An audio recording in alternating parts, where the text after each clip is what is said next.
Hi there, welcome to Clarke Auction's March 9th Fine Art Auction Preview. I'd like to share with you some of the highlights and interesting works in the sale. I'm going to start off with the first of two Calders that we have in the sale. This is called the Blue Moon from 1970.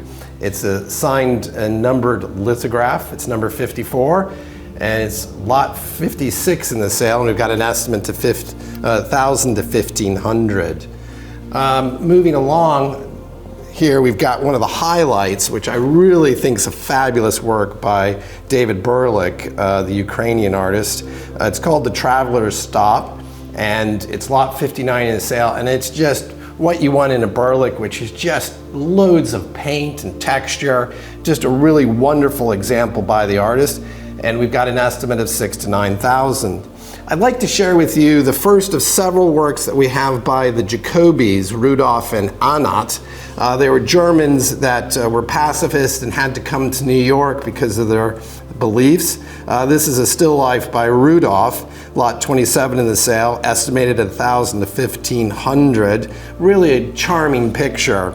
Moving along, we're going to go to the world of Toulouse-Lautrec, the La Vichy Enrage. We got the Red Bull there. It's got some condition issues. As you can see, it's a toned work, but that, you know, he's known for doing posters, and it's estimated at 2,000 to 3,000. But, you know, hey, if you like Red Bull, maybe you need to purchase this in our sale coming the 9th.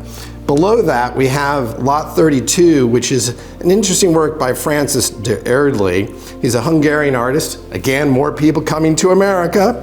This is Travelers Helping a Falling Companion. He was known for doing these kind of works, of really emotional, intense ones. Now we're going to go look at another work by a well-known American artist, Roy Lichtenstein. This is lot 1 in the sale, and it's the Lincoln Center Film Festival poster. We had it out, it is not laid down, but it is, you know, an old poster. It's older than I am, and it's lot 1, and we've got a conservative estimate of 300 to 500.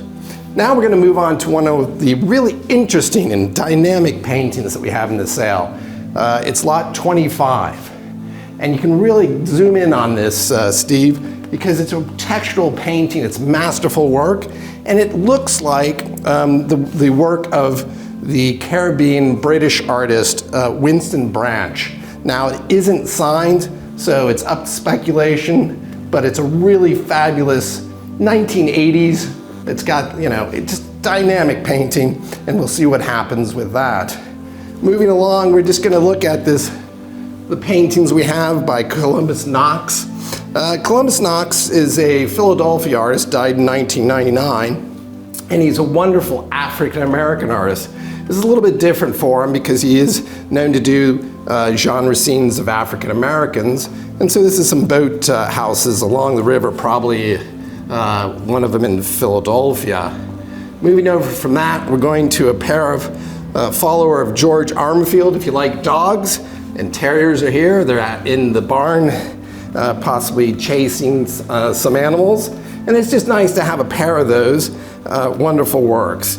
Moving below that, we go to the Hungarian artist Karoli Kernstock.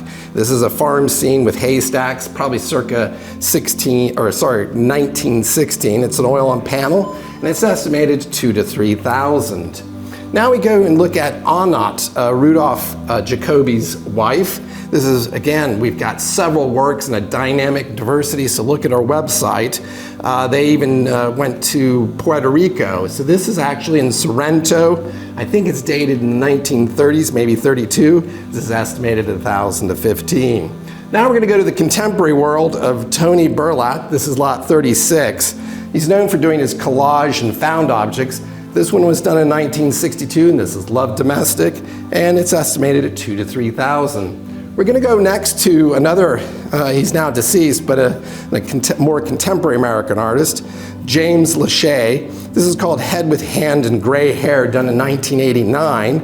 And I think it's possibly, it looks like James, so it's probably a self-portrait, done in Wellfleet, Massachusetts probably, and it's estimated at 500 to 700. Final work we have is here by Hermann Chenier, who's a German artist, Travelers Resting by a Shrine, lot 21. And I just think it's great, you know, watercolorists of the 19th century are really undervalued. The work is really well done, and it has an estimate of $400 to $600. We're now in the main gallery, and I'd like to start with this wonderful work by the American artist James Merkel Guy. You can see his influence from Ligier, the French artist. This is lot 54, and it's got some slight blistering in some of the pigments, but a really wonderful work by the artist and reasonably estimated at $1,000 to $1,500. Moving along the wall, I'd like to show you this print by Gloria Vanderbilt, obviously well known for her denim. This is a limited edition print, and we've got it estimated at a mere $500 to $700. It's unframed. And we move on to lot 61, which is this wonderful James B. Moore. Lot 61, and estimated at $600 to $900, of 3 vases done in 1988. Moving along our wall, we've got some Charles Cobels here. We've got 3 in the sale, and this one's Scenes in France. Lot 73, I think, is the one that Steve's focusing on. Moving along the wall here, we've got a wonderful work by the American artist Bud Hopkins. It's called City Sun 2, and this was done in 1969. It's lot 8 in the sale. And more Cobels along the wall. And then we have another of the Jacobys, this view of buildings. And we're moving along as we've got this large work by a follower of Jacopo Bassano. This is Autumn, one of the 4 seasons. And in the corner here we have lot 33 in the sale, which is a Paul Emile Pizarro. This is a fisherman on the banks of the river, and we've got it estimated at $1,000 to $1,500. We've got still lifes and interesting painting at the top there in Florida, possibly by one of the highwaymen. And for you old master fans, we've got portraits, more contemporary there, but we've got some birds by the Circle of Stephen Elmer, a Scottish artist. And in the sale, we've even got some flowers by 19th century. This one's a gouache, and it's a 19th century. It estimated at $500 to $700. And we go back to some more 18th century portraits, 19th century portraits. A host of things here at Clarke Auction as usual, so be sure to look at our catalog. And one of the more interesting, we've got a 17th century portrait, English school, of a woman with a spaniel.